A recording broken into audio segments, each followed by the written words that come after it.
Bom dia, boa tarde, boa noite. Eu não sei qual horário do seu dia que você está nos assistindo, mas meu muito obrigado. Você está no Pod Velocitar, o novo podcast do cavalo de corrida. Seja puro sangue inglês ou seja quarto de milha, se tem histórias boas, nós vamos contá-las aqui. Hoje eu tenho o prazer de receber Thiago Aidar. Thiago Aidar, muito obrigado. Eu que agradeço o convite. Obrigado pela disponibilidade. Thiago é um dos novos treinadores de Cidade Jardim. Novos eu estou falando pela idade, não pela quantidade de horas corridas naquela pista. Mas Thiago é uma das novas gerações dos treinadores de São Paulo, do Puro Sangue Inglês. E hoje ele vai desvendar um pouco desse mundo de Cidade Jardim, do Puro Sangue Inglês e do Brasil todo, em função de que mais do que correr em São Paulo, você também leva cavalo, se aventura a correr nos outros hipódromos do Brasil.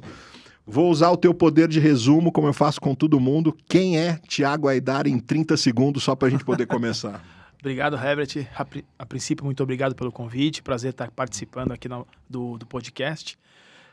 Bom, o Thiago Aidar é um médico veterinário, né, formado em 2009, já rodado por algumas raças antes de chegar no cavalo de corrida, após a minha residência do Hospital Veterinário, que eu fiz 2 anos após a minha formação. Você começa fazendo residência no Jockey Clube de São Paulo? Não, a residência que eu fiz foi no Hospital Veterinário da faculdade. Da faculdade. Da faculdade. Depois eu, na verdade, no Jockey, eu comecei como estagiário na época que eu ainda estava na faculdade. Ah, entendi. Né? Então eu já tenho, na verdade, a minha convivência com o Jockey é desde criança. Se for voltar lá atrás, meu tio, o Nuri, ele é sócio do Jockey desde na década de 70. 73, e 74. Aí você começa a frequentar. Eu comecei a frequentar no começo dos anos 90. Meu primeiro Grande Prêmio São Paulo, pessoalmente, foi em 97, lá quando venceu o Quari Bravo, do Aras Philipson, né? E aí a paixão do cavalo de corrida começou nessa época, 96, 97. Eu fiz medicina veterinária, porque eu já montava em provas de enduro equestre, que eu faço até hoje, há mais de 20, 25 anos, por volta disso que eu faço provas de enduro. E então eu já estava um pouco ligado nessa área do cavalo e na área de montar e de treinar cavalos, né?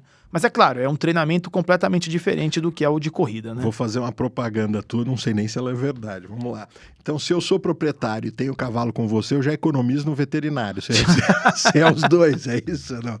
Porque sim, quem não é desse mundo não entende, mas geralmente você contrata um treinador para cuidar do seu cavalo e junto com ele você também contrata o teu veterinário que você tem mais aproximação para poder cuidar. Exato. No teu caso, você faz as duas. No meu caso é 2 em 1, né? 2 em 1. Já tem uma economia para quem deixar cavalo com o Thiago.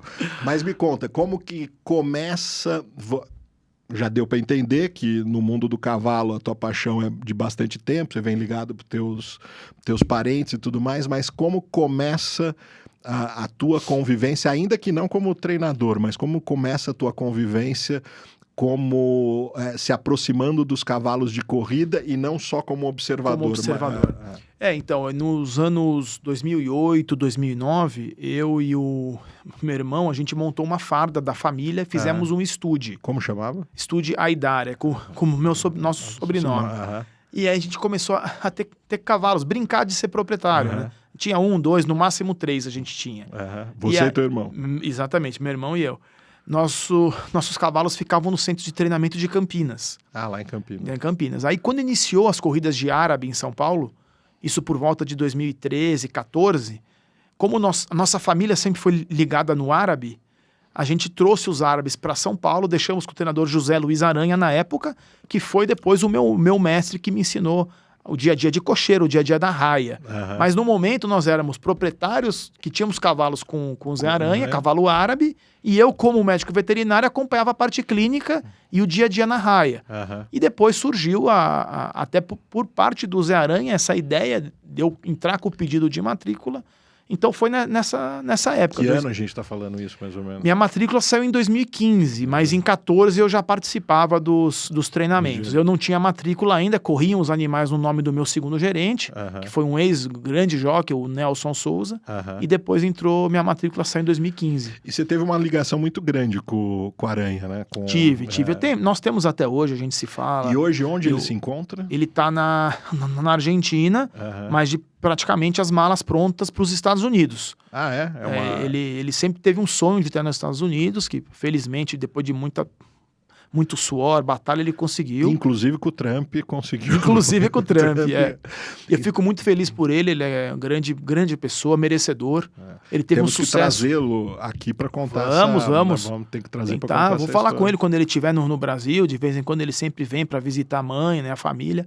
E aí, nesse movimento dele, mudando para a Argentina, você praticamente assume os cavalos dele? Fiquei com a grande maioria, né, dos animais dele, Isso os que proprietários. Ano? Foi 2017 que ele foi embora, em julho de 17. Deixa eu te fazer uma pergunta. Dá um frio na barriga que aí você se viu sem ser o mestre? Tipo assim, pô, até então ele estava meio ali do lado. Sim, uma a gente experiência acompanhando. de anos e tudo mais. Aí tipo assim, opa, agora eu tô sozinho. Como Exatamente. que fica isso? Olha, eu já tinha aí uns 3 anos de experiência, né? Uhum. Mas é claro, você assumindo depois proprietários, entre aspas, de fardas maiores, né? Fardas tradicionais. Responsabilidade também aumenta bastante, né? Você ainda o consulta de vez em quando ou não? Às vezes ele me liga para dar umas broncas aí, se ele vê umas... Não, brincadeira, a gente troca bastante ideia. É bom, né? É bom, a gente troca bastante ideia. Vamos lembrar então, aí você estreia, você tem tua matrícula concedida. Quais foram as primeiras grandes estrelas que você teve o prazer de treinar? E aí você me diga se elas já vieram mediamente prontas para você ou teve alguma que você pegou desde potro e tudo mais? Como foi esse processo? Boa parte delas eu iniciei desde de potro, né? Já acompanhando nos aras e escolhendo os potros, fazendo a parte da escolha. A parte da escolha. Vou contar um detalhe que a gente teve agora nos últimos leilões, que eu utilizei o Thiago exatamente para poder fazer esse processo. Mas exato. Eu acho que o segredo é a compra do potro, né, Herbert? É uma parte importante, porque é ali que vai iniciar tudo. Né? Então você tem que ir num bom ara, você tem que estudar muito bem a genética, estudar o biotipo do cavalo. Enfim, então boa parte deles foi escolha, mas os 2 dos principais, que foi a Lavian Rose e o Gibraltar Point, esses tiveram uma iniciação com o Zé Aranha. E aí eu segui, exato. E eles já tinham vencido provas clássicas ou alguma coisa de destaque com o Zé ou não? O Gibraltar Point, a primeira vitória de grupo 1 foi com o Zé Aranha. Ele foi um cavalo que teve 3 vitórias de grupo 1.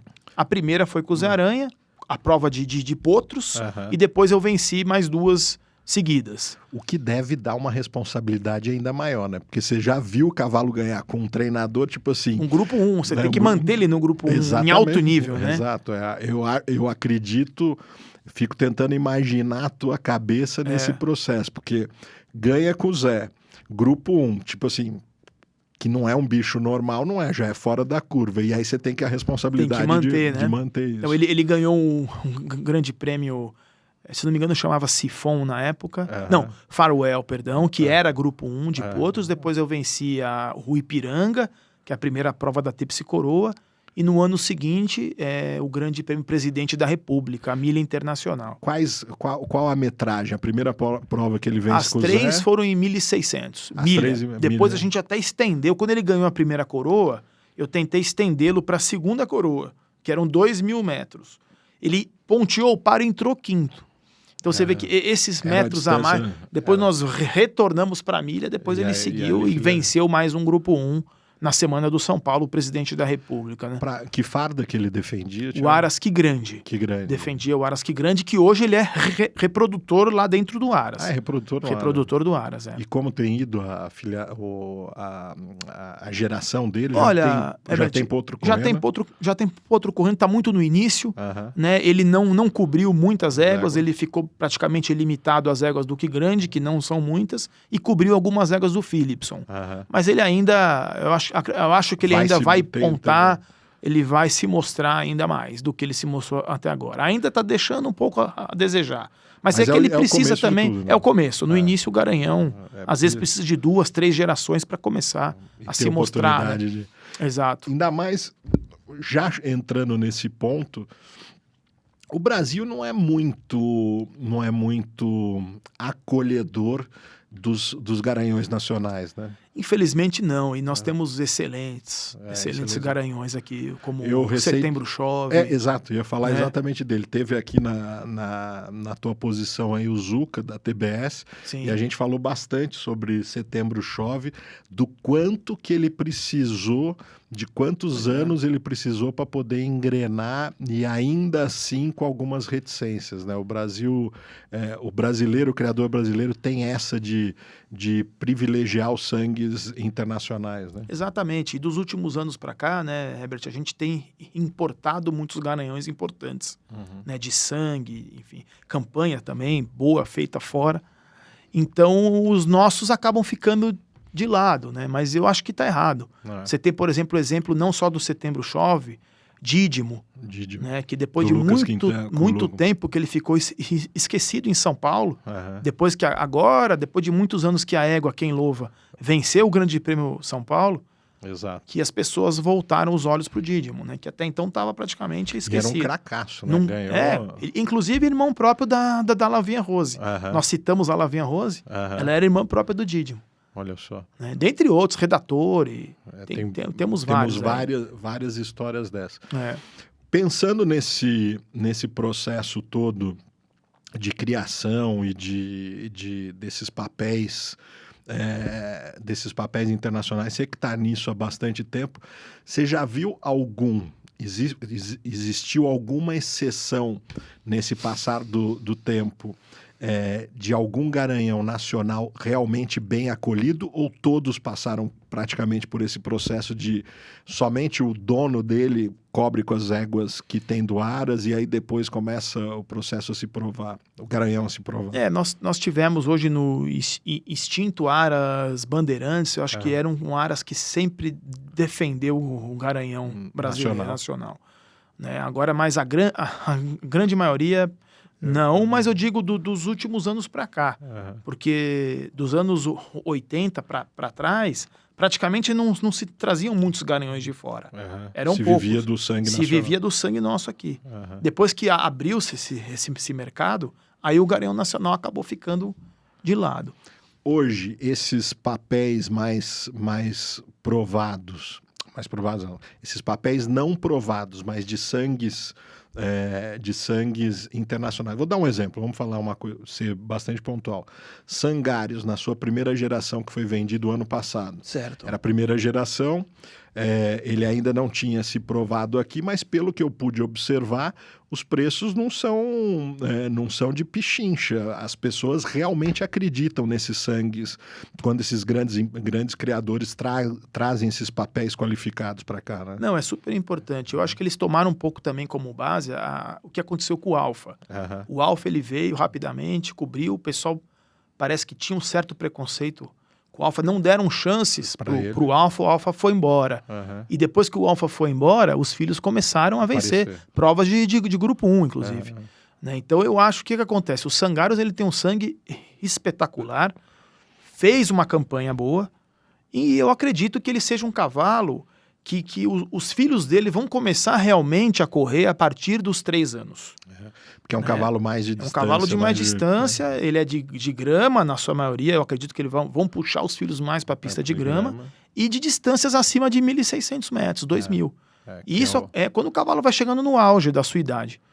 Né? Então, geralmente não se ocorre isso na precocidade, na velocidade. Talvez aos 2 anos, apesar que já venceram alguns aos 2 anos, mas a maioria dos filhos dele, você pode ter certeza que a partir dos 3 anos e meio é que vão começar a dar realmente as caras. Vou te explorar um pouco nesse sentido, já que a gente fala para os 2 mundos aqui, do puro sangue inglês e do quarto de milha.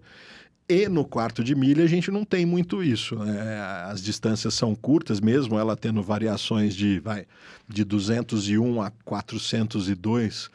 Hoje quase não existe mais as provas de 503, não estamos falando de 201 a 402, é dobrar a distância. Sim. Mas ainda assim são distâncias curtas, que na grande maioria das vezes o treinamento é muito similar, mesmo se for um cavalo que vai correr 201 ou se vai correr os 402.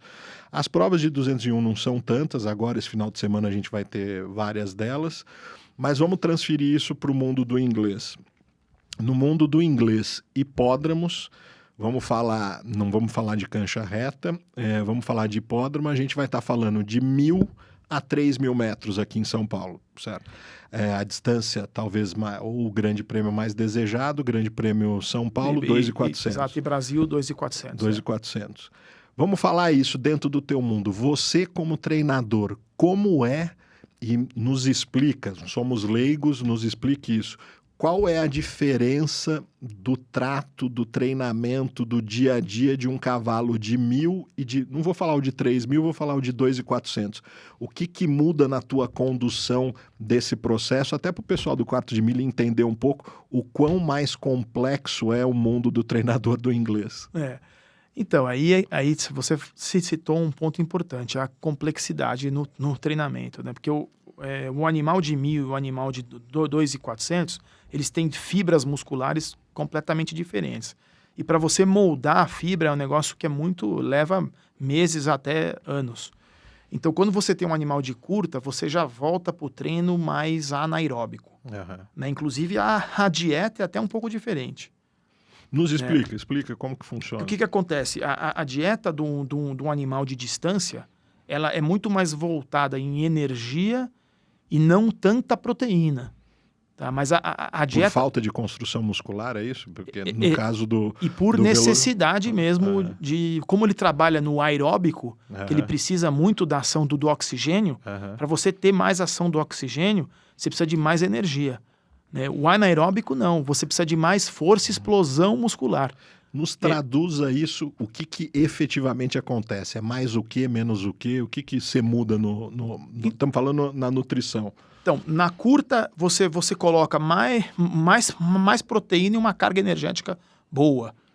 Mas como se faz isso efetivamente? O que você muda na ração, no trato? É mais aveia, menos isso?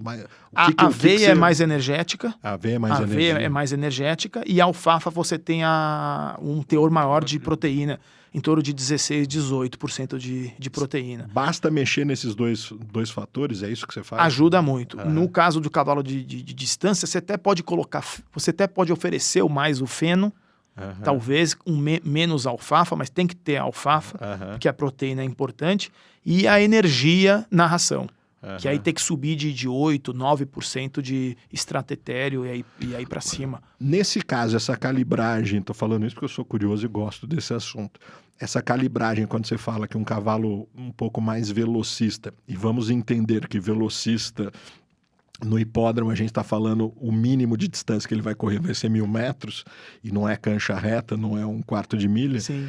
Essa carga, esse aumento proteico, basicamente ele é no fornecimento de alfafa, ou a ração também muda? A constituição da ração também muda? Muda a ração também, porque você tem ração de muito valor de energia e pouco valor de proteína, como você tem aquela que tem muita energia e também tem muita proteína. Na própria ração. Então, dentro da tua cocheira, você tem que ter esses vários tipos para poder Você tem que ter formular. Pelo menos 2 tipos de ração diferente para poder... Porque os nossos de mais curta, que nem você falou, o mais curta seria 1.000, que também não é muito curta. Né? Então, não tem tanta essa diferença. Mas se você fosse tratar na mesma cocheira, que existe em Sorocaba, quarto de milha, e o inglês, quarto de milha de curta, 300 metros, 200, 400, aí é claro que essa diferença, proteína e energia, vai ser maior. Você tem um parceiro de ração que te apoia ou não? Tenho. Hoje em dia a ração na cocheira é da Agrária. A da Agrária. A da Agrária, é uma ração muito boa. E aí chama Velox Agrária. Velox. No menu dele você tem opções que aí você opta, opções com mais proteína, com menos proteína. Exatamente. Em cima disso. Exatamente. Inclusive essa ração Velox, propriamente dita, ela é voltada para o PSI de corrida. Então ela já tem também na sua composição os níveis de aveia que dão o equilíbrio naquela mistura do jockey. Você chega a ter cavalos que não se dão com a ração e que eles precisam que você forneça uma quantidade maior de aveia, misturando isso ou não? Existe. Inclusive, vou até citar um fato curioso. Nós falamos do Gibraltar Point, foi um cavalo que ganhou 3 provas de grupo 1 na milha.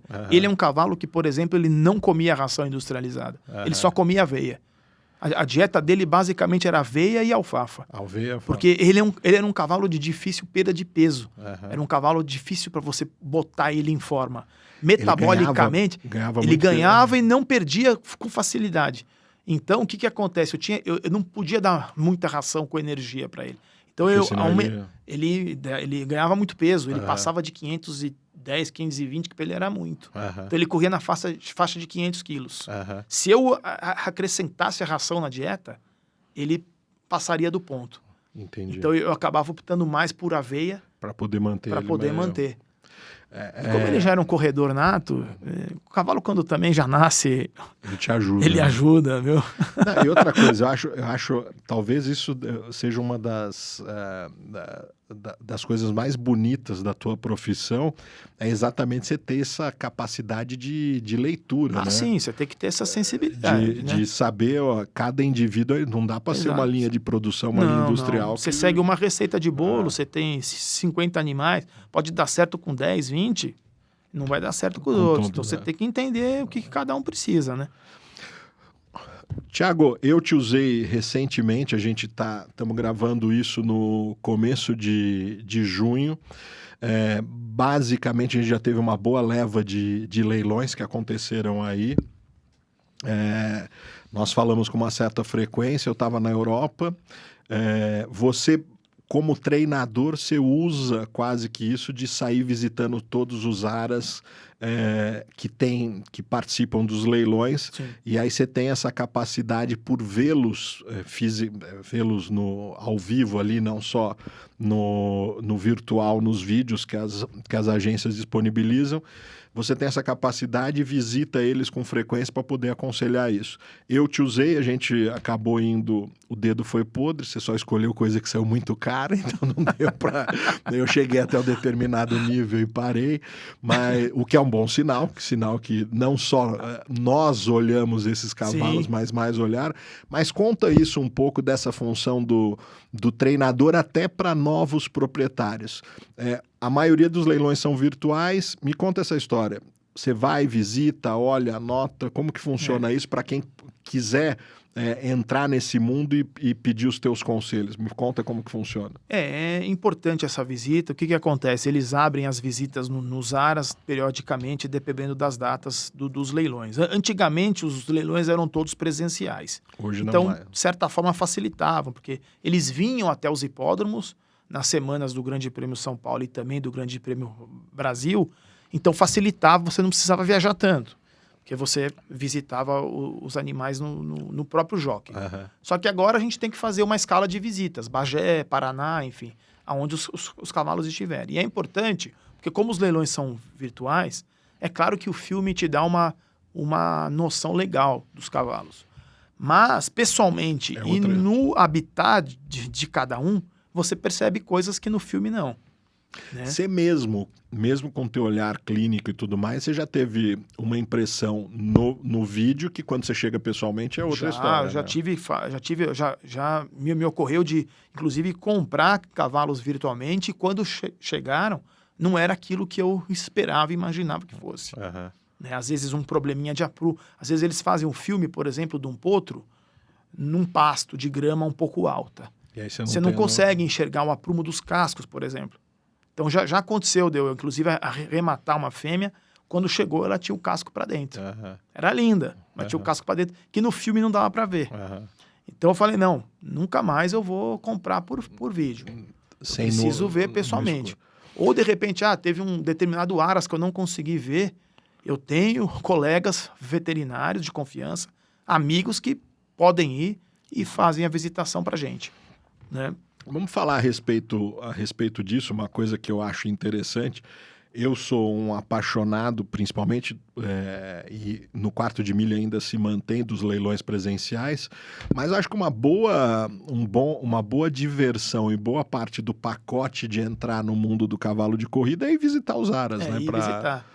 Acho que isso faz parte. Eu não tenho, às vezes viajo muito, não tenho essa possibilidade, uso os teus serviços, assim como de outros colegas, mas acho que é uma boa parte do processo para quem quiser ir participar disso, fazer a visitação antecipada Não, nos aras. é Né? super importante, porque, é claro, o bom aras, você precisa também saber da onde que o potro está Exato. vindo, né?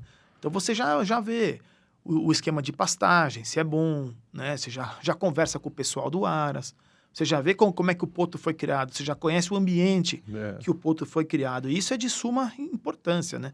Não adianta só você ter a genética Se você não tiver um ambiente propício para você criar ele o cavalo. pode até ser bonito, mas talvez numa falta de nutriente ali, ele vai ter uma estrutura fraca. Exato, né? ele pode ser bonito por fora, mas dentro do organismo, metabolicamente, ele pode ter algumas faltas, carências, né?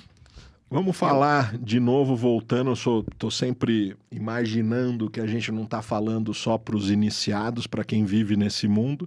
Quem vive nesse mundo já te conhece, sabe do teu processo no dia a dia. Mas vamos imaginar, eu tenho um novo proprietário, eu quero começar a brincar, eu vou entrar no mundo do cavalo de corrida. Me conta exatamente, que eu sei, mas me conta para eles, como que é esse processo? Ele comprou o potro, te entregou esse potro, como que você vai fazer o acompanhamento e como é o que eu acho gostoso, acho delicioso nesse processo, é o acompanhamento até correr, porque eu brinco, eu acho que o cavalo é caro demais para você ir só no dia da corrida. O acompanhar, frequentar a tua cocheira dentro do Jockey de São Paulo, frequentar os treinos, os trabalhos é muito interessante. Como que é esse dia a dia? Como que é esse teu feedback com esses proprietários? Como que é o teu processo de acompanhamento? Olha, é bem legal porque o potro novo é aquele sonho novo que a pessoa compra para ver correr no futuro, né?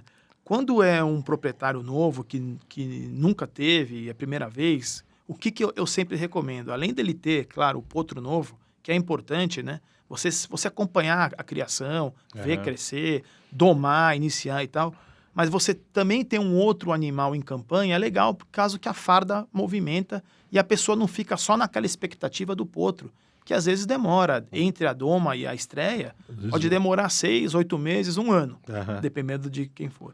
Mas é interessante porque o que eu gosto de fazer? Normalmente os leilões são no primeiro semestre, até junho, julho. Então, eu aguardo o potro fechar 2 anos, eu acho importante que isso aconteça no aras. Antes dele entrar dentro do jockey. Antes dele entrar no jockey. E aí a doma, ela pode ser feita em centros especializados de doma. A gente tem um em São Paulo, né? O Aras São Luís, por exemplo, que eu acho que é a referência de doma. Né? De em novo, Boituva, nós vamos falar do Naninho. Toda Naninho. vez ele não pede, mas ele é citado em citado, todos né? os episódios aqui. O antigo Aras Vendaval. O antigo Aras Vendaval, do nosso Jaiminho. querido Jaime, né? Castro Barbosa, que agora passou para o Naninho, o Aras São Luís. Eu sou a favor disso. Por quê? A doma pro potro é uma fase da vida de muito estresse. Depois do estresse do desmame, vem o estresse, o pior estresse depois é o da doma. Né? Então, você fazendo essa doma e num ambiente mais próximo do habitat natural do cavalo, é sempre um estresse reduzido. Né? O cavalo perde menos peso, não mexe tanto com a parte temperamental. O que senão acontece? você mudar ele do aras pro hipódromo. Você já muda o ambiente. Exatamente. Você já muda para um ambiente completamente diferente, que ele vai ficar 100% confinado. Mas o estresse da doma são 2 estresses ao mesmo tempo. É muita coisa. Então, você mexendo num centro de doma, no interior, num aras que tenha piquetes, onde o cavalo sai do picadeiro ou da raia, é solto no piquete, que ele consegue relaxar, é sempre mais importante. Eu acredito que seja mais importante. Eu lendo alguma reportagem internacional, não daqui do Brasil, porque aqui a gente tem poucos, mas tinha alguns dados estatísticos que dizia que havia mais sucesso dos cavalos oriundos de centros de treinamentos fora do ambiente dos hipódromos, que isso acabava tendo muito mais sucesso do que exatamente por esse fator que você falou, do estresse, né? De você... Eu frequento o Aras do Naninho, já tive cavalo lá, levei um cavalo para lá, inclusive de tambor, 1/4 milha de tambor, que precisava se recuperar, e a gente fez a recuperação dele lá no Naninho, no Aras São Luís, em Boituva, e, foi excelente, assim. assim, primeiro que você tem dentro do Aras é meio que a mesma coisa sua, né? Quem gerencia aquele Aras é um super veterinário. Pois o Naninho mora ali dentro, então... Tem essa grande vantagem. O feedback que ele dava e o acompanhamento não é assim, eu tô no Aras, o cavalo tá passando mal, liga, chama um veterinário. Não, você tem um veterinário que mora, tá inserido ali dentro. Então ele trata... Então você acredita que esse seria um fator... Se você pudesse escolher como começar, você prefere começar num centro de treinamento? Eu tive grandes cavalos que começaram lá. Bien Surenho foi um cavalo que iniciou lá, Avião Surenho. A gente já descansou animais lá, do Aras Old Friends, Best Magui. Vários animais foram para lá e depois que voltaram muito bem. Jornal do Soar. Eu conheci o Julinho lá. Há bastante tempo atrás, sei lá quantos... 2 anos. Logo o Naninho tinha acabado de adquirir o Aras, numa ida para ver esse meu cavalo, acabei conhecendo o Julinho do Old Friends lá, exatamente numa visita. E uma coisa que você citou também, os centros de treinamento para treinar os cavalos e não treinarem no mesmo lugar que eles correm. Eu escutei de um profissional antigo que ainda está atuando, que é o João Carlos Ávila, né? O JC Ávila, o treinador. Ele um dia me falou e aquilo ficou gravado, que os antigos falavam até para ele, o ator não pode morar dentro do teatro, e é um negócio interessante isso aí. Que a gente vê até perto de São Paulo, Campinas. Os cavalos de Campinas, na época áurea também de Campinas, que tinham grandes cavalos, o aproveitamento de Campinas sempre foi muito bom. E acontece no Rio. A gente vê que os principais cavalos no Rio que correm os grandes prêmios, eles não ficam alojados na Gávea, eles ficam alojados na Serra. Ali eu acho que você tem um fator a mais ainda, né? Fora essa questão do estresse, do ambiente, você tem também uma questão climática melhor, né? Porque eles estão sempre lá em Teresópolis, Petrópolis, lá para cima. Exatamente. Os cavalos, eles entram em torpor térmico quando está muito quente, e como eles são linhagens europeias, eles precisam do clima mais temperado possível.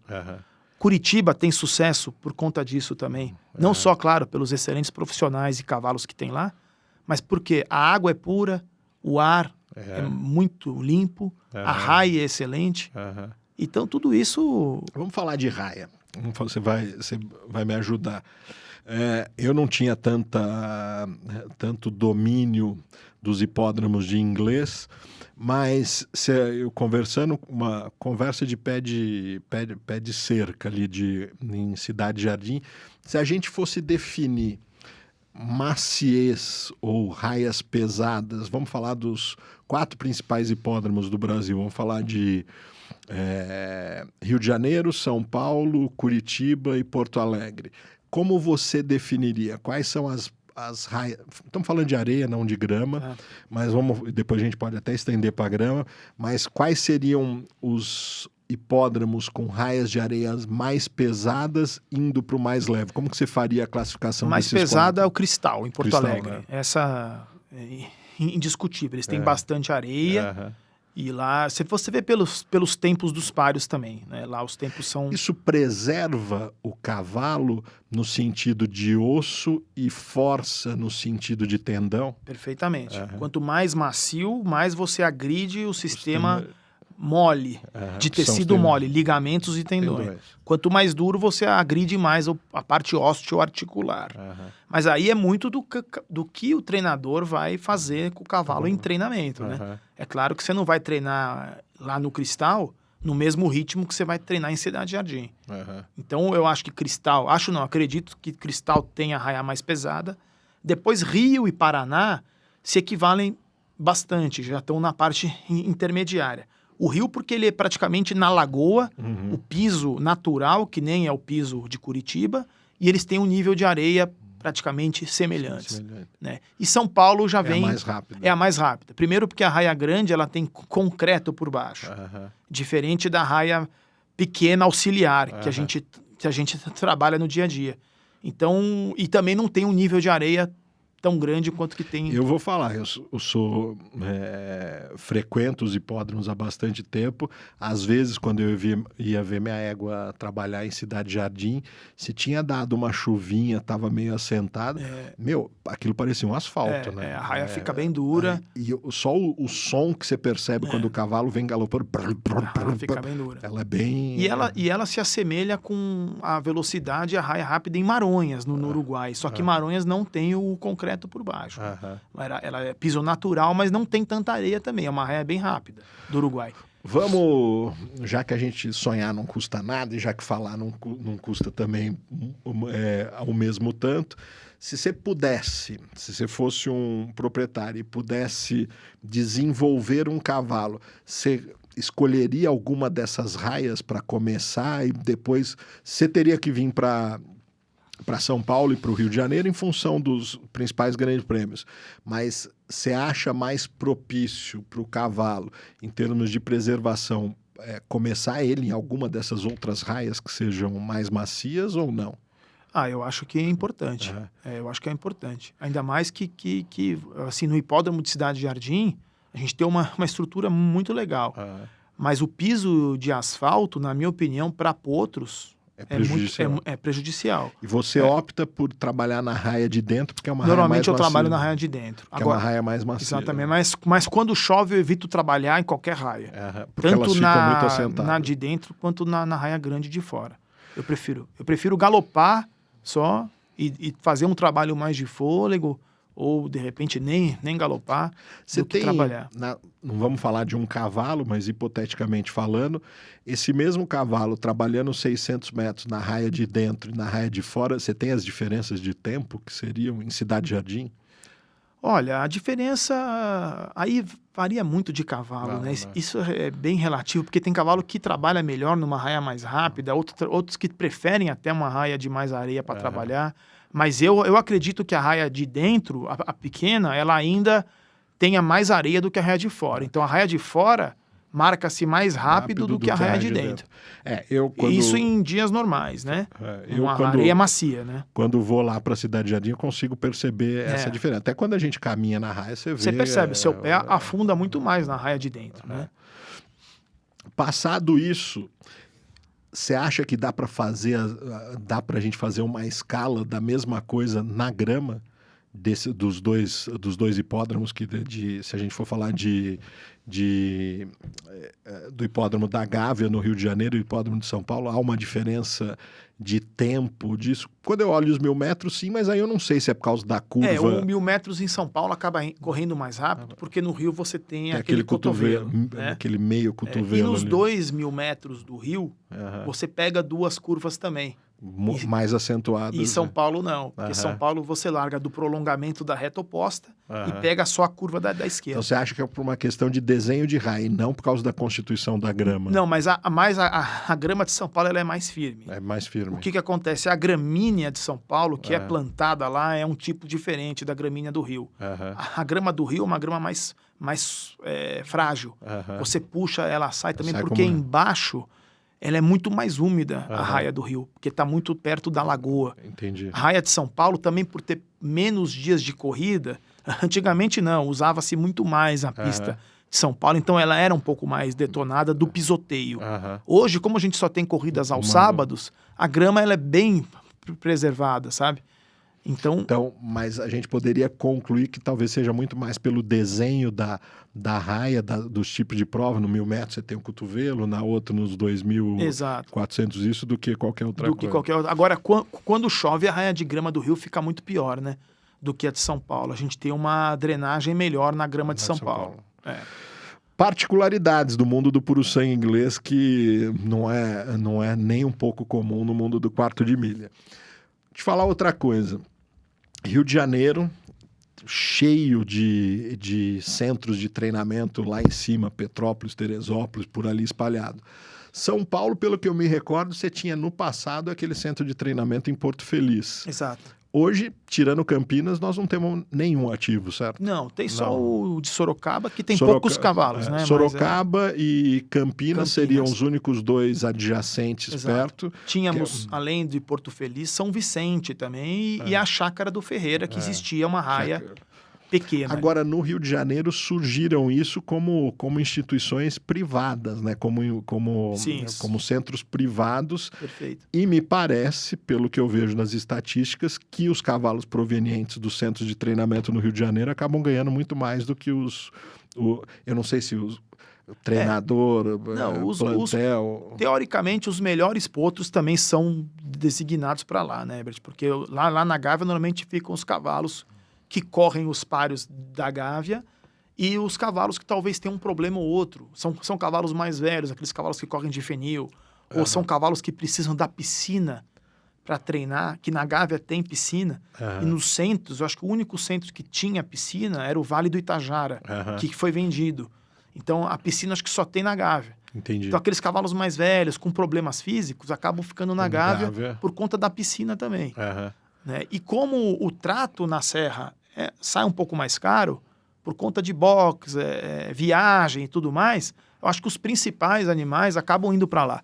Exatamente. Né? Você tem que ter um custo extra. Você tem um custo maior para aqueles cavalos de grande prêmio, né?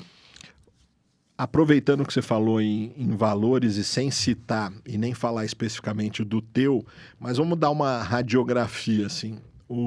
Até porque a gente fala para os dois mundos, até porque a gente tem muita visualização do pessoal das canchas retas, que são outros valores.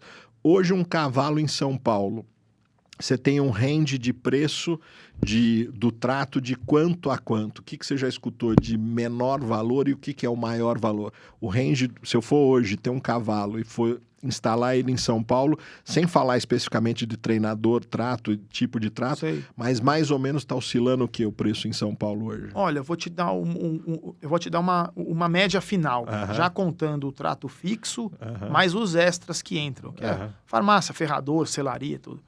Em média, hoje, você vai gastar R$ 2.500. Mais ou menos isso. Mais ou menos isso. Muito equivalente ao trato de Sorocaba dos quartos de milha. Então, nada diferente disso. Uns vão oscilar um pouco a mais, outros um pouco a menos.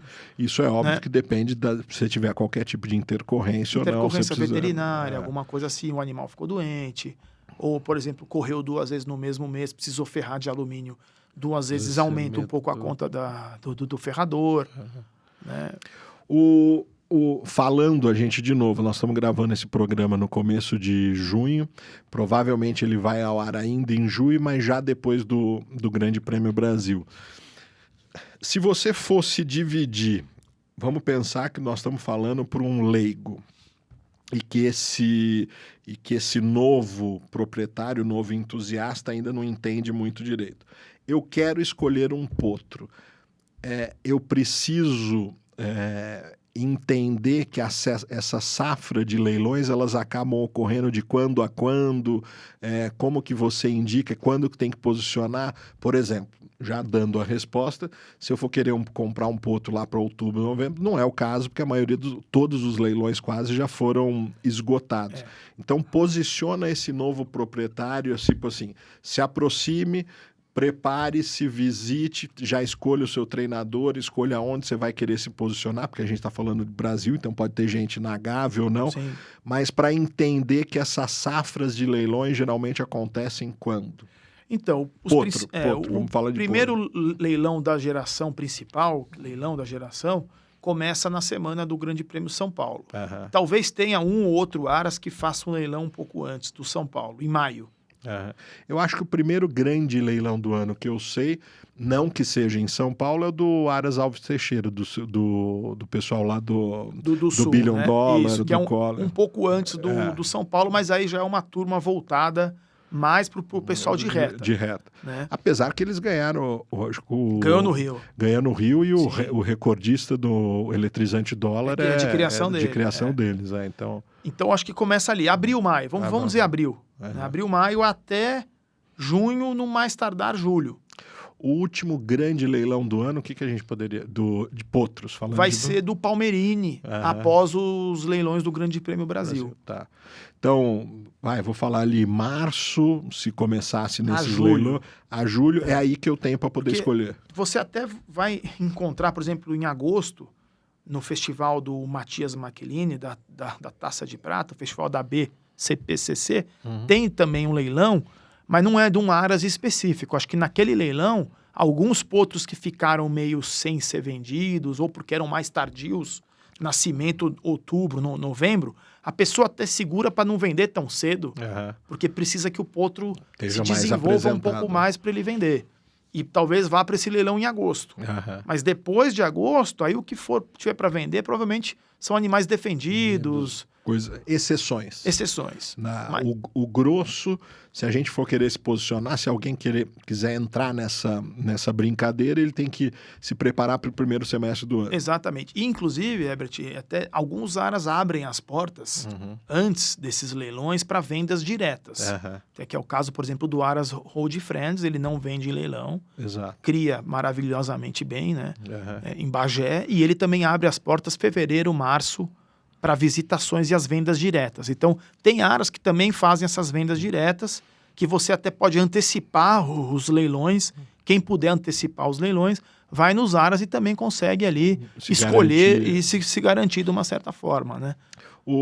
Isso é importante porque, se a gente está falando que esse programa vai no ar por volta final de junho, início de julho, agora nós estamos no final da temporada das aquisições, então você tem ainda o segundo semestre inteiro, para quem não começou, para poder se aproximar dos hipódromos, começar a frequentar, começar a entender as corridas, a dinâmica das corridas e se preparar para a próxima temporada para o ano que vem, que aí sim você vai ter oportunidades de comprar potros. Porém, eu iniciei desse jeito e você deu uma dica.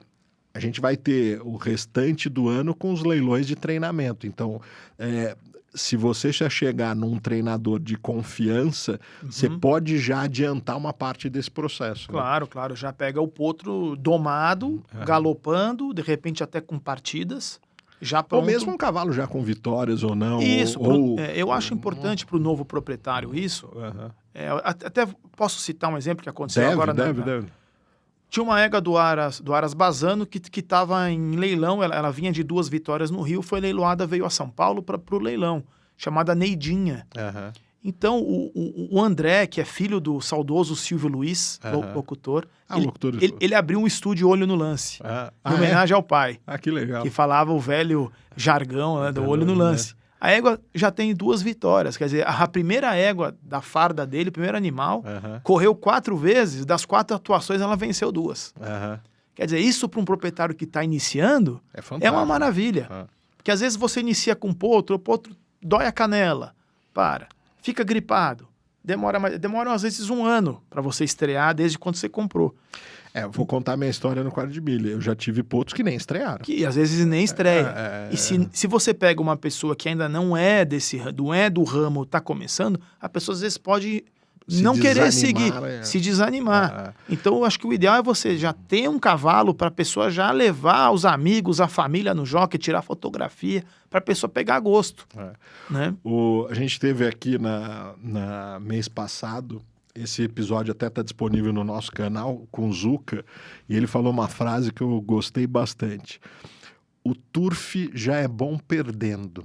Imagine ganhando. E eu faço uma seguinte observação. Realmente os apaixonados, para mim isso é mais do que realidade. Eu gosto do processo. Se por acaso vier uma vitória, vai ser um plus. Agora, quem se apoia nisso para continuar, você tem que ter um pouco de resiliência. Você tem que amar esse esporte, ter paixão sobre ele. Eu adoro o processo. Se por acaso a conclusão for uma vitória, tá tudo bem. Agora, por isso que eu gosto de frequentar a cocheira, gosto de ver o dia a dia, treinar, porque para mim o cavalo já está se pagando com isso. Se vier uma vitória, tá sensacional. Se ela não vier, eu tô gostando do mesmo jeito. Porque você já não entra com aquela expectativa. Você já não deposita aquela expectativa, né? Então é melhor você se surpreender positivamente do que aquela frustração negativa, né? Eu gosto do bicho, tive até final de semana passado ou retrasado, tive o prazer de encontrar o Jair Bala no Jockey Clube de Sorocaba, ele estava lá cobrindo o Mega Race, e a gente começou a bater papo, e aí ele fez a seguinte, Herbert, você veio do quarto de milha? Todo mundo não sabe, é errôneo, eu não vim do quarto de milha, meu primeiro animal foi uma puro sangue inglês. Olha só. Mas o Jair pegou e falou, você veio do quarto de milha, agora também está se achegando no inglês. Eu peguei e falei, Jair, eu gosto de cavalo de corrida e gosto do processo. Se ele tem 4 patas, seus 400, 500 e poucos quilos, ele já me encanta, já chama a minha atenção. Se daí ele é 4 de milha, se ele é puro sangue inglês, é um mero detalhe. Mas te contando esse detalhe que muita gente não sabe, meu primeiro cavalo de corrida foi uma égua que eu comprei no Jockey Clube de São Paulo, antes de nem imaginar 4 de milha, nada, Deborah Falls, filha de Ocean Falls. Sei lá quanto tempo isso tem. 90 e pouco. Não, antes dos anos 2000. Ocean Falls era década de 90. De quem é? Quem era esse cavalo? Puxa, foi um garanhão importado, se não me engano, mas eu não me lembro que aras que ele ficava. Acho que era um cavalo irlandês, se não me engano. Ela era fantástica e ela me chamou a atenção porque ela era gigantesca. Pro mundo do quarto de milha, isso talvez seja normal, no mundo do inglês não, mas ela tinha seus 530 quilos. Olha, para égua é difícil. Nossa, era um negócio gigantesco. Ela entrou num páreo de Clemming e aí, batendo ali, não entendi o que era Clemming, fui entender depois. E não comprei no Clemming, mas já que ela estava num páreo de Clemming, fui atrás do treinador e sabia que ela estava à venda e acabei negociando e comprei ela. Não ganhou nenhuma corrida na minha mão, mas foi sensacional, me diverti horrores. A emoção é boa, né? Tiago, temos, provavelmente quando esse programa for pro ar, já vai ter corrido o Grande Prêmio Brasil, então não vou falar de Grande Prêmio Brasil. Certo. Mas nos fale e nos dê a grandiosidade do que é esse ano ter latino-americano no Brasil. Me fala um pouco, para quem não sabe, como que funciona essa prova.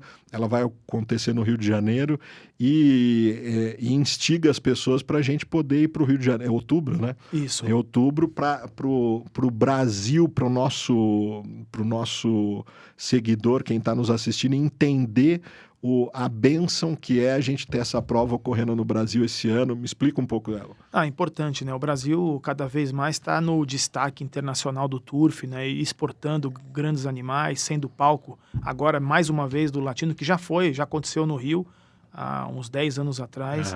E agora volta para o Rio de Janeiro. Isso é muito importante. Explica essa prova. Para quem não conhece, quem é leigo, talvez a turma do quarto de milha, o que é essa prova, quem é convidado, quem vem, que distância? Tudo. Olha, a distância vai ser em 2.000 metros, né? O ano passado foi vencido pelo Dr. Surem, um cavalo brasileiro, que foi no Hipódromo de San Isidro, na Argentina. Eu acho que hoje é a principal prova sul-americana. Né? Uns falam Pellegrini, mas não adianta. É o latino-americano. É uma prova itinerante. Itinerante, porque junta os principais cavalos do Brasil, Uruguai, Peru, Chile, Argentina. Né? Então você coloca todos eles alinhados ali para correr. Existe um processo seletivo de cada hipódromo. Então você tem as provas seletivas para competir. De cada país. De cada país. O país sede, que no caso esse ano vai ser o Brasil, ele tem um número de vagas maior do que os visitantes, isso é normal. Né? Mas eu acredito que os visitantes tenham acho que 2 vagas, Argentina, 2 Uruguai e assim por diante. E os animais vão alinhar para uma festa linda, né? O ano que foi, choveu muito, acabou não estragando, mas não foi legal para a festa porque teve muita chuva no Rio. Vamos torcer para que esse ano o tempo fique bom e... Existe já prováveis representantes do Brasil nessa prova? Ainda estão definindo, né? Não mas, dá por pra exemplo, em teoria, o ganhador do Grande Prêmio São Paulo seria um eventual... Sim. Mas foi uma égua e pelo que eu entendi, ela já foi para reprodução, é isso? Sim, foi para reprodução. Então ela está fora de eventualmente vir correr esse latino-americano. A Quem Louva, no caso, já foi para reprodução. Não, ela não vai correr. Mas a égua do Mondesir, que venceu esse ano, Desculpe, a égua não. O macho, a égua fez segundo, né? Aham. O macho que correu e venceu esse ano, ele pode muito bem participar.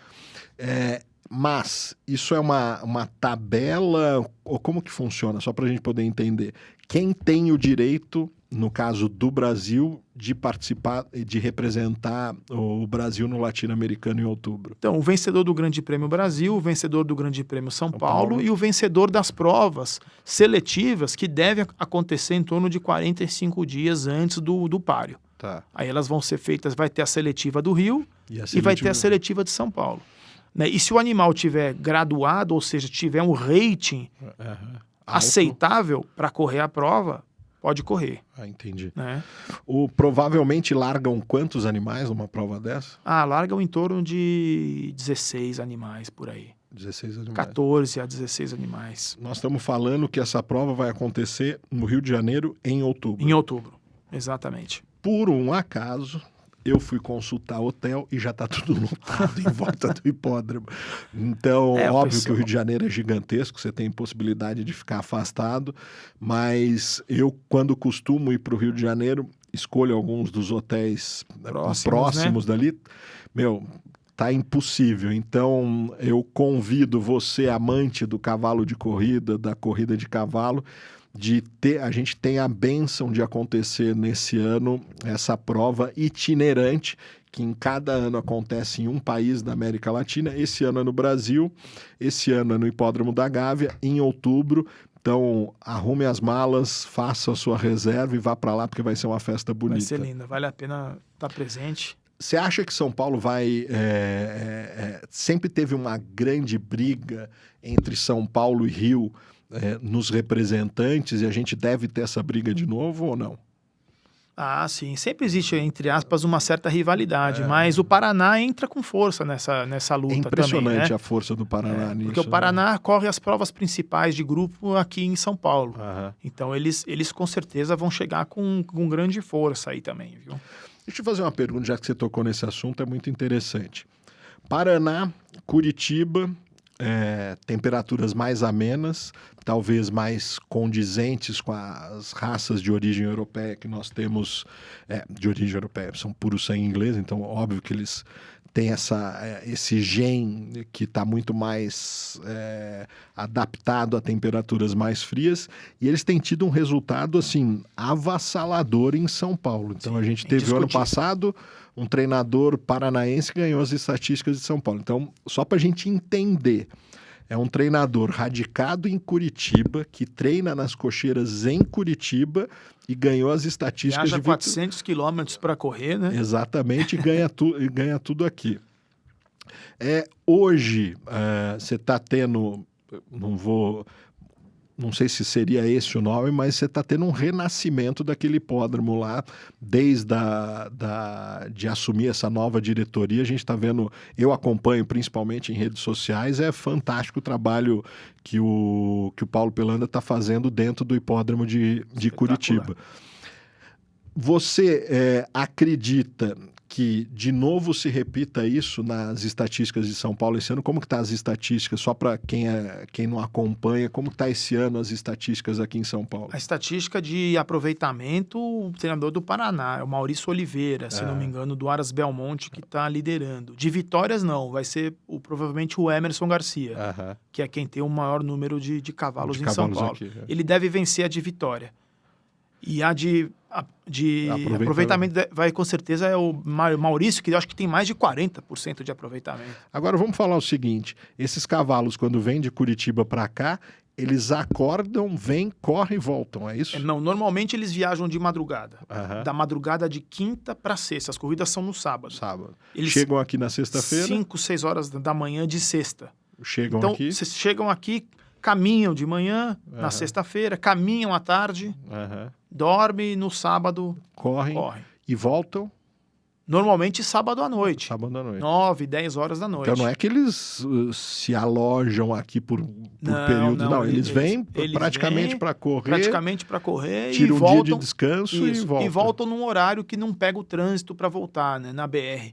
Então eles saem sábado à noite, viajam praticamente de madrugada também. E você tem um fluxo bastante grande de cavalos que fazem esse movimento, né? Toda semana tem pelo menos um caminhão cheio. Normalmente vem 2 caminhões. Que impressionante. E hoje Curitiba está correndo que dia da semana? Sexta-feira. Sexta-feira. Normalmente sexta ou, quando são dias festivos, domingo. Aí muda um pouco, os hipódromos se acertam e No acabam... caso, ontem, que foi dia 8 de junho, tivemos os páreos na seletiva. Eram páreos, as preparatórias do Festival da Pegasus. Caiu no domingo. Mas às vezes caem de sexta-feira. Quinta-feira, Porto Alegre. Sexta-feira, Paraná. Sábado, São Paulo. E normalmente domingo, segunda e terça é o Rio. Perfeito. É interessante que hoje os hipódromos eles acabam tendo uma agenda em comum para não brigar, para poder se acertarem. Eles até se acertam nos festivais, Exato. na festividade, para que um não atrapalhe o outro. Exato. Vamos falar de Brasil, já que a gente fala para o Brasil todo. Quais seriam os grandes momentos de cada um desses hipódromos? Vamos tirar a exceção desse ano do Rio de Janeiro, do latino-americano, porque é uma exceção, é um festival itinerante. Vamos falar da tua praça daqui de São Paulo. Quais seriam os grandes momentos do Hipódromo de São Paulo? Grande Prêmio São Paulo. Que data, só para as pessoas entenderem? Normalmente é o primeiro final de semana de maio. Tá. E o festival da ABCPCC. Que ocorre um ano em São Paulo e um ano no Rio. Uhum. Eles fazem essa variação. Tá. Né? E quando do ano? Normalmente o mês de agosto. Mês de agosto. Então, esse ano vai ser onde? Esse ano vai ser em São Paulo. Então, de novo, paulistas, a gente acabou de ter o Festival do Grande Prêmio São Paulo e agora, em agosto, a gente tem o Festival da Associação. Da Associação. Aqui. A Taça de Prata. Festa fantástica para quem quer se adentrar nesse mundo. Eu acho que é talvez um dos bons momentos para poder entender como isso funciona. Então, São Paulo, você tem essa coisa que é itinerante, um ano em São Paulo, outro no Rio. Se a gente for falar do Rio de Janeiro, tirando o latino que tem esse ano... GP Brasil. Junho. Quando? Junho. Esse ano vai ser dia 22, né?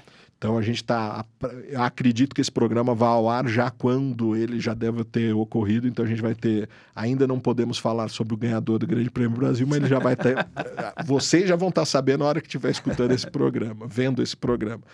Vamos falar de Paraná. Paraná quando? Quais são os momentos festivos do Paraná? São 2 momentos. O principal é o Grande Prêmio Paraná em dezembro. Normalmente ou é novembro ou é dezembro. É sempre no final do ano. Tá. E o festival agora, de uns anos para cá, que iniciou da Pegasus Brasil. Tá. Que ocorre no Paraná. Vai ocorrer no mês que vem. Vai ocorrer em julho, no Paraná. E que tipo de prova, que tipo de cavalo? São cavalos mais de velocidade, mais curto? O que tem na Pegasus? Para todas as opções. Você tem a Pegasus Sprint, que é para os de curta, Pegasus Lady para as éguas, Quando Pegasus a gente fala Brasil. Em Curitiba, Pegasus Sprint, a gente está falando 1.000 metros? 1.000 metros. E aí você tem, parece que renascendo, o Paulo está fazendo esse movimento que nunca deixou de morrer no Turf Gaúcho, o Turf Paranaense, O Turf né? Paranaense também. Que vai ser é no início do ano. Início né? do ano. Aí a gente já tem uma característica com uma distância um pouco mais curta de 700 metros. 700 metros. 700 metros. 700 metros. Indo para o Rio Grande do Sul, o que a gente fala ali? Bento Gonçalves, é a prova clássica, final do tradicional. Ano? Novembro, normalmente. Novembro. Esse ano acho que vai ser novembro de novo. Talvez uma das provas com mais brilhantismo, de distância mais longa na areia. Na areia. São 2.400 na pista de areia. Né? De novo, a gente fala para os dois mundos. Quando a gente está falando de Grande Prêmio São Paulo e Grande Prêmio Brasil, nós estamos falando 2.400 na grama. Na grama. O Grande Prêmio Bento Gonçalves no Sul, 2.400 na areia. E o Paraná voltou tradicionalmente a ser na areia também, 2.000 metros na areia. Porque o ano passado foi na grama, esse ano voltou a ser na pista de areia. E o Turf Paraná, o Turf Gaúcho, que é em janeiro. Que é em janeiro, que talvez seja uma nova geração. Também 700 metros. Aí é aquela história, aqueles pontos que são nascidos em julho, que já são preparados mais cedo, precisam ser nascidos em julho, mais tardar agosto, para dar tempo de você preparar para seletivas, que são em dezembro, praticamente, e depois janeiro. Eu acho uma festa fantástica, vale a pena ir, os gaúchos recebem muito bem. Eu vou estar lá no ano que vem, eu acho que é uma das grandes festas do Hipódromo de Cristal. E a gente não pode esquecer que voltou também, de poucos anos para cá, a Copa Precocidade e Velocidade. Aqui em São Paulo. Em São Paulo, com as seletivas, mas já foi no Rio também. As seletivas são feitas nos hipódromos. O Turf Gaúcho já serve como a seletiva do Sul, né, que pagam prêmios muito bons, né, os animais são inscritos e pagam um prêmio muito bom para o vencedor.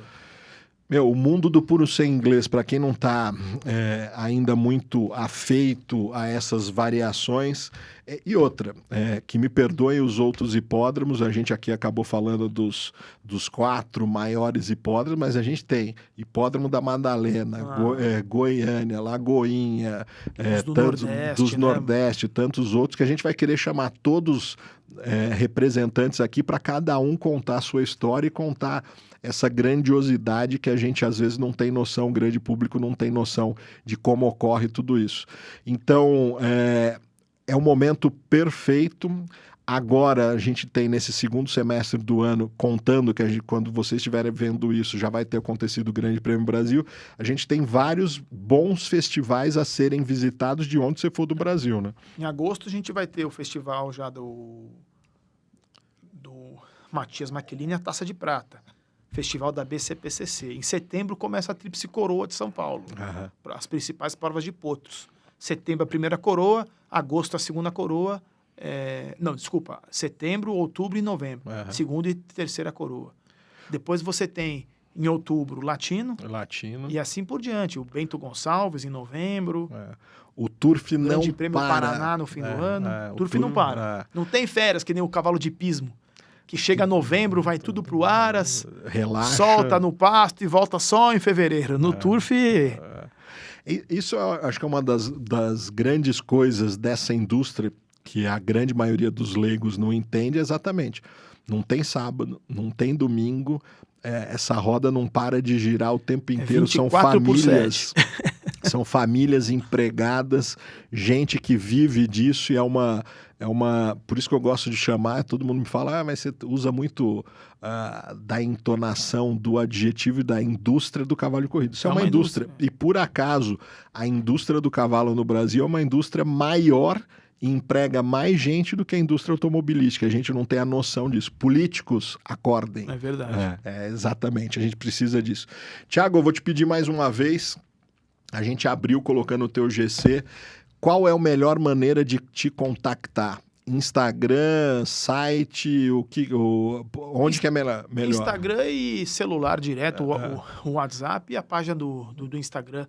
Hoje em dia são os principais meios de comunicação. E e-mail também, né? Nós vamos deixar aqui o Instagram do Thiago. Vocês entrem em contato por lá, mande um direct e tudo mais, marque. Vai visitar a tua cocheira. Você tem cocheira, um grupo de cocheiras aqui em São Paulo. Vá visitar, comece a interagir e entender como que funciona esse mundo do cavalo de corrida. Estou falando, eu tive no último final de semana, quando eu encontrei o Jair em Sorocaba, eu fiquei espantado da quantidade de quartistas que, em função do podcast, vieram me tirar várias dúvidas que as pessoas não têm noção de como funciona o mundo do inglês, e às vezes está mais fácil do que a gente imagina, tanto de ir lá para conhecer o Jockey Club de Sorocaba, que é a casa do cavalo quarto de milha na América Latina, como fazer o movimento inverso. E no caso do Puro Sangue Inglês, há uma facilidade um pouco maior, porque de onde você for no Brasil, você vai ter algum hipódromo perto, hipódromos belíssimos, né?